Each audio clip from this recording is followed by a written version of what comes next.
आप देख रहे हैं इंडिया टाउन न्यूज, भारत की बात। छत्तीसगढ़ में एक बार फिर हलचल है। फाइलों से ज्यादा अब सड़कों पर हलचल दिखने वाली है। सरकारी दफ्तरों की रफ्तार थम सकती है और इसका सीधा असर आम लोगों पर पड़ सकता है। दरअसल प्रदेश भर के सरकारी कर्मचारी अब आर पार की लड़ाई के मूड में हैं। एक फैसला जिसने मंत्रालय से लेकर जिला कार्यालयों तक कामकाज ठप होने की आशंका बढ़ा दी है। 3 दिन 29, 30 और 31 दिसंबर जब छत्तीसगढ़ के सरकारी दफ्तरों में सन्नाटा छा सकता है। अपने लंबित मांगों को लेकर प्रदेश भर में 3 दिवसीय हड़ताल का छत्तीसगढ़ कर्मचारी अधिकारी फेडरेशन ने बड़ा ऐलान किया है। सवाल यह है कि आखिर कर्मचारियों को सड़कों पर उतरने के लिए किसने मजबूर किया? कौन सी है वो मांग जिन पर सरकार अब तक फैसला नहीं ले पाई? और क्या इस हड़ताल से आम जनता को परेशानी झेलनी पड़ेगी? नमस्कार, मैं हूं आस्था सिंह और आप देख रहे हैं इंडिया टाउन न्यूज। देखिए सब कुछ हमारे इस खास रिपोर्ट में।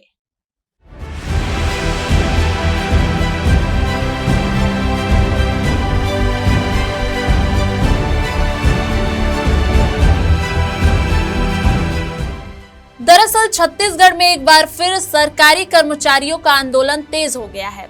लंबे समय से लंबित मांगों को लेकर नाराज कर्मचारी अब सीधे सरकार से टकराव की तैयारी में है। छत्तीसगढ़ कर्मचारी अधिकारी फेडरेशन के आह्वान पर प्रदेश भर के सरकारी कर्मचारी 29 से 31 दिसंबर तक यानी 3 दिवसीय हड़ताल पर जा रहे हैं। इस हड़ताल का असर मंत्रालय से लेकर जिला स्तर तक साफ तौर पर देखने को मिल सकता है।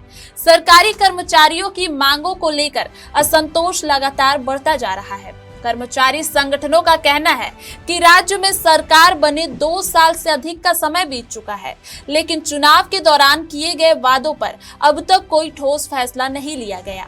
बता दें कि इस हड़ताल के चलते राजधानी रायपुर स्थित इंद्रावती भवन, मंत्रालय, संचालनालय और जिला स्तर के शासकीय कार्यालयों में कामकाज बुरी तरह प्रभावित होने की आशंका है। वहीं कर्मचारी संगठन इसे आर पार की लड़ाई बता रहे हैं। वहीं हड़ताल को सफल बनाने के लिए 13 दिसंबर को छत्तीसगढ़ संचालनालयीन शासकीय कर्मचारी संघ की ओर से इंद्रावती भवन में एक अहम बैठक आयोजित की गई।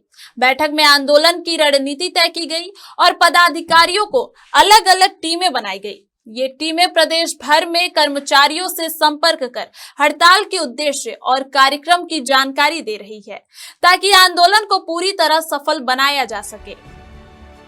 कर्मचारी संगठनों का आरोप है कि बार बार ज्ञापन सौंपने और संवाद के प्रयासों के बावजूद सरकार ने उनकी मांगों पर कोई गंभीरता नहीं दिखाई। महंगाई भत्ता, वेतन विसंगति, नियमितीकरण, पेंशन और पदोन्नति जैसे अहम मुद्दों पर निर्णय न होने से कर्मचारियों में भारी नाराजगी है। संगठनों का साफ कहना है कि अब हड़ताल ही आखिरी विकल्प बचा था। 3 दिन की इस हड़ताल का असर राजस्व, शिक्षा, स्वास्थ्य, नगरीय निकाय और महिला बाल विकास जैसे अहम विभागों की सेवाओं पर पड़ सकता है। साथ ही आम जनता को भी सरकारी कामकाज में परेशानी झेलनी पड़ सकती है। अब चलिए जानते हैं कर्मचारियों की 11 सूत्रीय मांगे क्या है। केंद्र के समान देय तिथि से महंगाई भत्ता लागू किया जाए। डीए एरियर जीपीएफ खाते में समायोजित किया जाए। 4 स्तरीय समयमान वेतनमान लागू किया जाए। पिंगुआ कमेटी की रिपोर्ट सार्वजनिक कर वेतन विसंगति दूर की जाए। प्रथम नियुक्ति तिथि से संपूर्ण सेवा लाभ मिले। पंचायत सचिवों का शासकीयकरण किया जाए।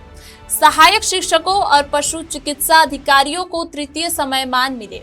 नगरीय निकाय कर्मचारियों को नियमित वेतन और पदोन्नति मिले। अनुकंपा नियुक्ति में 10% सीलिंग में शिथिलीकरण हो। अर्जित अवकाश नकदीकरण 300 दिवस किया जाए।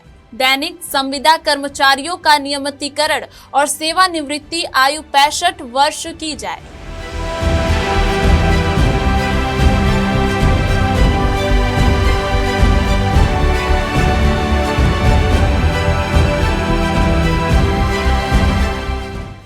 तो ये था छत्तीसगढ़ के सरकारी कर्मचारियों का आंदोलन। एक ऐसा आंदोलन जो सिर्फ कर्मचारियों तक सीमित नहीं है, बल्कि सीधा असर आम आदमी की जिंदगी पर डालने वाला है।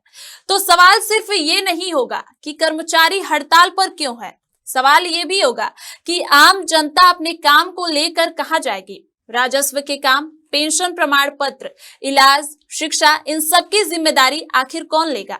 सरकार कहती है संवाद जारी है, लेकिन कर्मचारी कहते हैं कि 2 साल से सिर्फ आश्वासन ही मिले हैं। और सबसे बड़ा सवाल, अगर 3 दिन की हड़ताल के बाद भी सरकार नहीं जागी तो क्या ये आंदोलन और उग्र होगा। क्या नए साल की शुरुआत प्रदेश में और बड़े प्रशासनिक ठहराव के साथ होगी। अब निगाहें सरकार के अगले कदम पर हैं, क्योंकि कर्मचारी साफ कह चुके हैं अब पीछे हटने का सवाल नहीं है। फिलहाल के लिए इस रिपोर्ट में सिर्फ इतना ही। देखते रहिए इंडिया टाउन न्यूज, भारत की बात। नमस्कार। आप देख रहे हैं इंडिया टाउन न्यूज, भारत की बात।